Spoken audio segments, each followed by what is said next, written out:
So I'm actually not reading excerpts from the process of the surrender because it was kind of long. And although the very event was dramatic enough to be on the cover of Newsweek, it doesn't have as much exciting drama as some of the earlier things I've read. But I am going to read about what came next,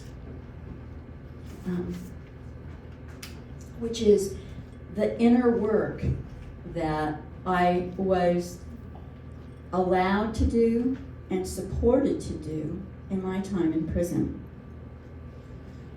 This is after 4.5 years. Do all defense lawyers lie?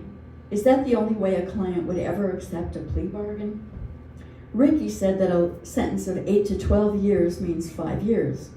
Only after I arrived at Framingham had I learned that the 5 years she said I would serve on an 8 to 12 year sentence was the time until the parole eligibility date, as if I could seriously expect to be paroled instead of completing the entire sentence.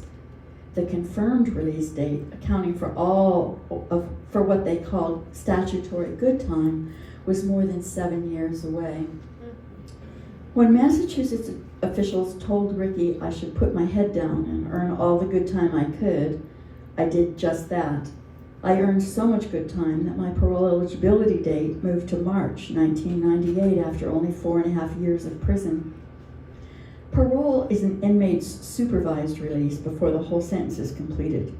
Its aim is to control the parolee and support reintegration into society as a law-abiding citizen. It is considered an important step in both public safety and rehabilitation. Defense attorneys talk about parole as if it's almost a right if you have been well behaved in prison and are not an obvious threat to the community. In this light, my release on parole seemed appropriate and inevitable. On the other hand, people concerned with the scales of justice, especially victims, can experience parole as an early release from imposed suffering and social censure. It seems to keep the punishment meter. I had surrendered to try to put right what I had wronged. I knew that I would have to pay something to the state, and I also knew I owed something to Walter Schroeder's family and community. My prison sentence would satisfy the statutory obligation to the state, whether I served it in full in Framingham or under supervision on parole. But I had yet to present myself utterly undefended before the people whose father, husband, brother, friend had been murdered in my step into violence, to show that I saw I had harmed them, that I saw how I was responsible for my actions that resulted in their sorrow. I wanted to take the opportunity of a parole hearing to sit before a parole board that would ask searing questions, listening to the Schroeder family's statements about me, and declare my responsibility and sorrow without limitation, without justification, with nothing held back. Only if I could do that would people feel that justice had been done. Yet I also surrendered to do right by Jamie, my son. He had been without a mother at home for some of the hardest years of his life. He needed me. I needed to try to be released and return to him as soon as possible. I had spent 4 years in prison looking into myself, seeing my defenses, identifying the many ways I had been recklessly wrong in 1970. In therapy, I discovered the source of my compulsive rebellion against all authority. Reading the literature on nonviolence, I recognized the error and danger in thinking of a person or force as an enemy.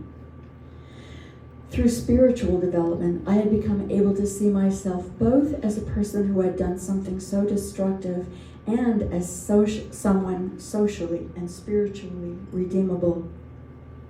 As the time for the parole hearing approached, I intensified this examination. And now I'm going to skip to what happened in that room.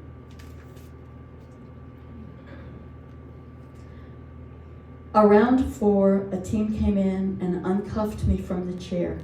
It's time, they said. They walked me down the hall into the hearing room. The 5 members of the parole board sat at a table in the front of the room. A table for whoever was speaking faced them. The rest of the room was arranged in what I had learned in the catering business to call classroom style. 30 or so chairs faced the front of the room. The officers led me to the table at the front of the room. My hands remained uncuffed, but the shackles remained on my ankles. Miss Power, one of the board members, began.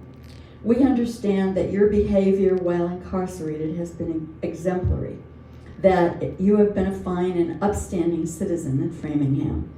If everyone there behaved as you have, it would be a lovely place to be.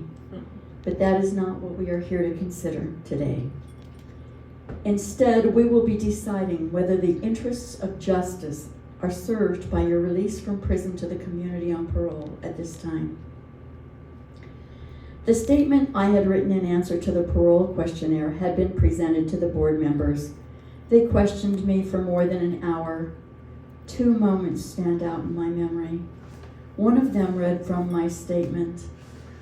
I went along riding a high of pent-up anger finally released, the relief that came from feeling finally able to be doing something, anything, to feel useful instead of powerless. Finally able to do something, anything, he said. Would that include something like the bombing of the Oklahoma City courthouse where 168 people were killed? I started to protest. I would never have done something like that. I never set out to harm anyone. I could see how empty this rang. Why should he believe me? After all, I had gone beyond what I thought I would. Why not all the way to the slaughter of children? The other question I remember is, why do you think we should grant you parole, Miss Power? Do you think you have served a long enough sentence for the murder of Walter Schroeder? I don't want parole for myself, I said. I could serve the rest of my sentence, but my son needs me. This is a difficult time in his life. I need to be there for him. Do you realize the profound irony of what you are saying, Miss Power? He responded. After all, Walter Schroeder's children had needed him, too, but he hadn't been there for them because a gang of gun-toting bank robbers had murdered him. I could not argue that I had not fired a gun at anyone or been on the scene. This was a time to entirely ignore the fine points about limited legal responsibility and claim my human responsibility. Throughout all this back and forth, I could tell that what I had come there to do was not happening. I did not know how to shift the conversation to my sorrow for my part in Walter Schroeder's death. After this questioning, I was moved to a seat at the side of the room. It was time for the people who had opposed my release on parole to testify. Marie Schroeder, Walter Schroeder's widow, talked about her fear for her children who are police officers when they go out to work every day, how she cannot speak to her grandchildren about this fear that their mother or father will never come home again. His brother testified that the 4.5 years I had spent in prison were not enough to pay for my crimes, particularly his brother's murder. 2 of the older Schroeder sons testified about how their lives had been changed, about how hard their lives were after the murder of their father. One said that he too had opposed the Vietnam War, but had been too busy with his college studies to protest. They could have been my friends and colleagues in Oregon, these men. They could have been my cousins. They requested that the board members deny my application for parole and require that I serve my whole sentence in prison. Through all this, I sat on the sidelines with tears streaming, listening, opening my heart, watching for some moment when I would discern what to do or say that would address their sorrow and loss, that would express my contrition. Then it was Claire Schroeder's turn to speak. She addressed my written statement and all that I had said in the hearing. She spoke scathingly about our gun-toting romanticism that had left her father dead. She told the story of the killing of one of her brothers and how the person who killed him was charged with manslaughter and sentenced to a few years in prison. They did not feel it was enough, but that is what the law said, and they honored it. She talked about my surrender and plea agreement. I was to be sentenced to serve 8 to 12 years. Again, they did not feel that this was enough, but it was all the law could offer them. They accepted. And now she doesn't even want to keep that agreement, Claire said. Right then, I thought of every peace process I had ever learned about, how the two sides each held their narrative of the history, how peace broke through when one side could see the other side's narrative as legitimate, at least equally with their own. To my loved ones, the agreement was that I would return home in 5 years, that the release would be parole was meaningless, a meaningless distinction. I had done my time, done my inner work. To Walter Schroeder's people, that sentence meant serving the entire time behind bars in a medium security prison, away from ordinary life and family. Finally, Claire noted the eloquence of my acceptance of responsibility for my crimes in my statement and found it wanting in sincerity. Where was remorse when I surrendered and in every statement I had made since? She pointed out that anyone with half a brain would know they had to take responsibility and show remorse to be paroled. In that moment, I knew what I had to do. I returned to the table before the board to make my final remarks.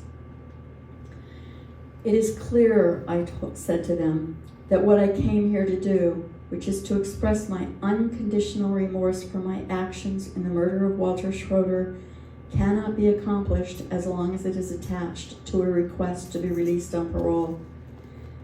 Therefore, I withdraw my parole request. There followed a stunned silence and the shuffling of papers.